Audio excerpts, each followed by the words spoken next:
चंडीगढ़ स्थित पंजाब यूनिवर्सिटी में हाल ही में हुई फायरिंग की घटना ने एक बार फिर कैंपस सुरक्षा को लेकर गंभीर बहस छेड़ दी है। मंगलवार शाम जिस तरह से पूर्व छात्र नेता जशांत सिंह पर 4 हथियारबंद युवकों ने हमला किया और गोलियां दागी, उसने ये दिखा दिया कि विश्वविद्यालय जैसे संवेदनशील और शैक्षणिक माहौल वाले स्थान भी अब पूरी तरह सुरक्षित नहीं रह गए हैं। हालांकि इस हमले में जशंत सिंह बाल बाल बच गए, लेकिन जिस तरह से यह वारदात हुई उसने पुलिस और प्रशासन दोनों को कटघरे में खड़ा कर दिया है। यहां तक कि विश्वविद्यालय प्रशासन पर भी सवाल उठ रहे हैं। घटना यूनिवर्सिटी के बॉटनी विभाग की पार्किंग में हुई, जहां जशंत सिंह किसी काम से पहुंचे थे। इसी दौरान 2 युवक बैग लेकर उनके पास आए और अचानक एक नए बैग से पिस्टल निकालकर फायरिंग शुरू कर दी। पहली गोली चलते ही जशंत सिंह जान बचाने के लिए भागे, लेकिन हमलावर ने उनका पीछा करते हुए दूसरी बार भी उनके ऊपर गोली चलाई। सौभाग्य था उनका कि दोनों गोलियां उन्हें नहीं लगी और उनकी जान बच गई।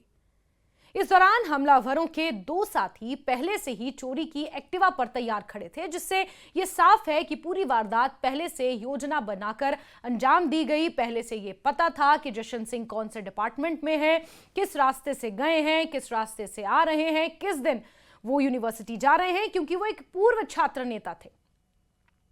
फायरिंग के बाद आरोपी जिस तरह से फरार हुए वो और भी चौंकाने वाला था। वो सेक्टर 14 स्थित श्री राधा कृष्ण टेम्पल चंडीगढ़ की ओर भागे, लेकिन रास्ता बंद मिलने पर उन्हें अपनी एक्टिवा वहीं छोड़नी पड़ी। इसके बाद वो मंदिर में घुस गए और जब पुजारी ने उन्हें रोकने की कोशिश की तो उन्होंने पिस्टल दिखाकर पुजारी को भी धमकाया। यानी कि सरेआम गुंडागर्दी हो रही है चंडीगढ़ में, आप अंदाजा लगाइए। इससे वहां मौजूद लोगों में डर का माहौल बन गया। इसके बाद आरोपी पैदल सेक्टर 25 की ओर भागे और वहां एक दंपत्ति से उनकी बुलेट मोटरसाइकिल छीनकर फरार हो गए। दिन दहाड़े की यह घटना बता रही हूं। घटना की सूचना मिलते ही चंडीगढ़ पुलिस हरकत में आई और पूरे शहर में हाई अलर्ट जारी कर दिया गया। क्राइम ब्रांच, जिला अपराध शाखा, फॉरेंसिक टीम मौके पर पहुंची और जांच शुरू की गई। घटनास्थल से कारतूस के खोखे बरामद किए गए और आसपास लगे सीसीटीवी कैमरों की फुटेज खंगाली जा रही है। मंदिर के कैमरों में आरोपियों की तस्वीरें साफ दिखाई दे रही हैं, जिससे उनकी पहचान करने की अब कोशिश लगातार जारी है। इस घटना के बाद एक और अहम बात सामने आई है कि जशंत सिंह जमवदा का मोबाइल फोन बंद हो गया, जिससे मामले में और रहस्य गहराता चला गया। पुलिस उनकी लोकेशन ट्रेस करने और उनके संपर्कों की जांच कर रही है। यानी कि जिसके ऊपर गोली तानने आए थे, जिस पर हमला करने आए थे जशंत सिंह, उनका फोन भी फिलहाल बंद है। शुरुआती जांच में यह मामला आपसी रंजिश या छात्र राजनीति से जुड़ा माना जा रहा है। हालांकि अभी तक इसकी आधिकारिक पुष्टि नहीं हुई है, क्योंकि बड़े स्तर के जो कॉलेजेस हैं, इंस्टीट्यूट हैं, खासतौर पर भारत में जो विश्वविद्यालय हैं, वहां पर छात्र राजनीति हमेशा से ही प्रखर रही है, एक प्रचलन रहा है। और बड़े बड़े हमारे देश के नेता इसी छात्र राजनीति से निकलकर आज कई पदों पर भी बैठे हैं। लेकिन इस पूरी घटना को अगर व्यापक संदर्भ में देखें तो ये केवल एक अकेली घटना नहीं है। पंजाब यूनिवर्सिटी का कैंपस पहले भी कई बार हिंसा और फायरिंग जैसी घटनाओं का गवाह बन चुका है। सिर्फ पंजाब यूनिवर्सिटी ही नहीं, कई ऐसे विश्वविद्यालय, चाहे आप दिल्ली यूनिवर्सिटी की बात कर ले, आप जेएनयू की बात कर ले, आप हिमाचल प्रदेश यूनिवर्सिटी की बात कर ले, जहां जहां भी छात्र राजनीति प्रमुख मानी जाती है, वहां पर इस तरह की घटनाएं, इस तरह के अपराध, इस तरह की हिमाकत छात्रों में पता नहीं कहां से आ जाती है। पिछले कुछ वर्षों में यहां सुरक्षा को लेकर लगातार सवाल उठते रहे हैं। हालांकि हर घटना के बाद सख्ती के दावे किए जाते हैं, लेकिन जमीनी हकीकत अक्सर कुछ और ही कहानी बयां करती है। जो जानकारी मिली है उसके अनुसार पिछले 5 से 7 सालों में पंजाब यूनिवर्सिटी के कैंपस में फायरिंग या हथियारों के इस्तेमाल की कई घटनाएं सामने आई हैं। इनमें कुछ मामलों में छात्रों के बीच आपसी विवाद के चलते गोलीबारी हुई, तो कुछ मामलों में बाहरी तत्वों की संलिप्तता भी सामने आई। हालांकि हर घटना का स्वरूप अलग रहा, लेकिन एक समानता जरूर रही, सुरक्षा व्यवस्था की कमजोरी। मार्च 2025 में हुई एक बड़ी घटना आज भी लोगों के जहन में ताजा है, जब यूनिवर्सिटी में आयोजित एक स्टार नाइट कार्यक्रम के दौरान हरियाणवी सिंगर मासूम शर्मा के शो में 2 छात्र गुटों के बीच विवाद इतना बढ़ गया कि चाकूबाजी हो गई। इस घटना में कई छात्र जख्मी हुए और एक छात्र आदित्य ठाकुर की मौत हुई। हालांकि उस समय फायरिंग नहीं हुई थी, लेकिन यह घटना कैंपस में बढ़ती हिंसा का संकेत थी।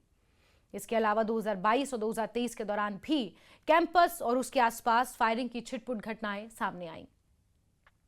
जिनमें छात्र गुटों के बीच टकराव, निजी रंजिश, गैंग से जुड़े मामलों की बात भी सामने आई, यानी कि गैंगवार की। कुछ मामलों में यह भी पाया गया कि बाहरी अपराधी तत्व कैंपस में आसानी से प्रवेश कर जाते हैं, घटनाओं को अंजाम देकर निकल भी जाते हैं, क्योंकि इनसे कैंपस के अंदर ना कोई आईडी कार्ड पूछने वाला होता है, ना इनसे कोई छानबीन करने वाला होता है कि आप कौन सा डिपार्टमेंट से हैं। और यही कारण है कि यूनिवर्सिटी कई एकड़ में फैली होती है और ऐसे में गेट से आसानी से अंदर चले जाना और गेट से फिर घटना को अंजाम देने के बाद वापस आ जाना, शायद यही कारण है कि इस तरह के अपराधियों के हौसले बुलंद हैं और छात्र जो यूनिवर्सिटी में पढ़ते भी हैं, जो छात्र गुट जिनकी आपस में रंजिश है, वो आसानी से घटनाओं को अंजाम दे पाते हैं। इन घटनाओं के बाद यूनिवर्सिटी प्रशासन ने कई बार सुरक्षा कड़ी करने के दावे जरूर किए। मुख्य गेट पर निगरानी बढ़ाई, सीसीटीवी कैमरों की संख्या बढ़ाई और बड़े आयोजनों पर अस्थायी रोक भी लगाई गई। लेकिन इसके बावजूद बार बार हो रही घटनाएं ये संकेत देती हैं कि इन उपायों का असर सीमित ही रहा है। अब एक बार फिर जब कैंपस में स्टार नाइट जैसे कार्यक्रम शुरू किए जा रहे हैं और पंजाबी गायक सतिंदर सरताज का शो प्रस्तावित है, तो इस ताजा फायरिंग की घटना ने प्रशासन की तैयारियों पर फिर सवाल खड़े कर दिए हैं। क्या ऐसे बड़े आयोजनों से पहले सुरक्षा व्यवस्था का पूरी तरह आकलन किया गया था? क्या बाहरी लोगों की एंट्री पर पर्याप्त नियंत्रण है? ये सवाल अब भी लगातार पंजाब यूनिवर्सिटी के संदर्भ में उठ रहे हैं। यूनिवर्सिटी प्रशासन ने बयान जारी कर ये कहा कि कैंपस की सुरक्षा सर्वोच्च प्राथमिकता है और किसी भी तरह की अवांछित गतिविधि बर्दाश्त नहीं की जाएगी।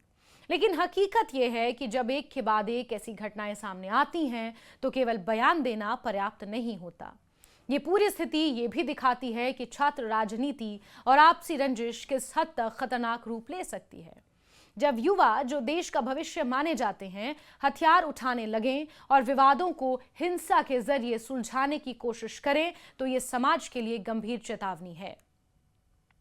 कुल मिलाकर पंजाब यूनिवर्सिटी जैसी प्रतिष्ठित यूनिवर्सिटी में हुई ये ताजा फायरिंग एक अलग घटना नहीं बल्कि एक पैटर्न का हिस्सा लगती है, जहां बार बार सुरक्षा में चूक और हिंसा की घटनाएं सामने आती रहती हैं।